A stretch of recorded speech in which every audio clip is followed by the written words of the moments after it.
नमस्कार, मैं नियाज खान और आप देख रहे हैं एनएमएफ न्यूज। जरा इन तस्वीरों को ध्यान से देखिएगा। जमीन पर पड़े शीशे के छोटे छोटे टुकड़े, सीढ़ियों पर पड़ी राधा कृष्ण की तस्वीर, काउंटर पर बिखरा पड़ा सामान।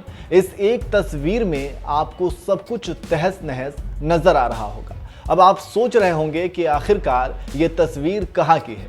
हम आपको इसके बारे में सब कुछ बताएंगे, लेकिन पहले आप इतना जान लीजिए कि ये तस्वीर भारत की नहीं है और ना ही ये तस्वीर पाकिस्तान से सामने आई है। दरअसल हिंदू मंदिर और हिंदू देवी देवताओं को निशाना बनाने वाला देश कोई और नहीं बल्कि बांग्लादेश है। जी हां, आपने बिल्कुल सही सुना। एक बार फिर बांग्लादेश में हिंदू देवी देवताओं को निशाना बनाया गया है। इस तस्वीर को देखने के बाद आप ये कह सकते हैं कि बांग्लादेश में हिंदू मंदिरों पर हमला रुकने का नाम नहीं ले रहा है।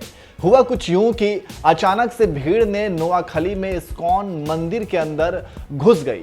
किसी को कुछ समझ में आता उससे पहले ही भीड़ ने तोड़ फोड़ करना शुरू कर दी। इस तोड़ फोड़ को लेकर मंदिर समिति का कहना है कि 200 लोगों की भीड़ ने इस्कॉन के एक सदस्य पार्थोदास को बेरहमी से मार डाला, जिनका शव मंदिर के पास वाले तालाब में मिला, जबकि इस हमले में 17 लोग घायल हुए हैं।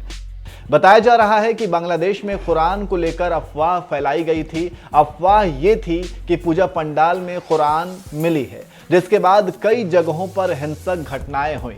इस अफवाह के बाद हिंदुओं पर हमले और मंदिर में तोड़फोड़ की गई, लेकिन हमलावर सिर्फ इस्कॉन तक ही नहीं रुके बल्कि काली मंदिर को भी निशाना बनाया। बता दें कि शनिवार को दंगाइयों ने काली मंदिर में घुसकर 6 मूर्तियां तोड़ डाली। हमला शनिवार सुबह 3 से 4 बजे के बीच बताया जा रहा है। मंदिर में कोई सुरक्षा व्यवस्था नहीं थी, इसलिए हमलावर बिना किसी डर के मूर्तियों को खंडित कर पाए।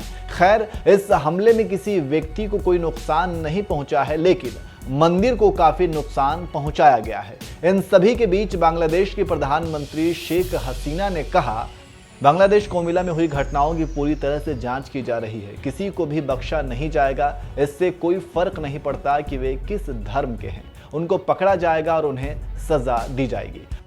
अगर यहाँ बीबीसी बांग्ला की रिपोर्ट माने तो शेख हसीना ने भारत को नसीहत देते हुए कहा था कि भारत में भी ऐसा कुछ नहीं होना चाहिए जिसका असर बांग्लादेश पर हो और वहां के हिंदू समुदाय को नुकसान पहुंचे। खैर, इन सभी के बीच 22 जिलों में सुरक्षा बलों को तैनात कर दिया गया है। अब देखने वाली बात यह होगी कि आखिर कब दोषियों पर कार्रवाई होगी।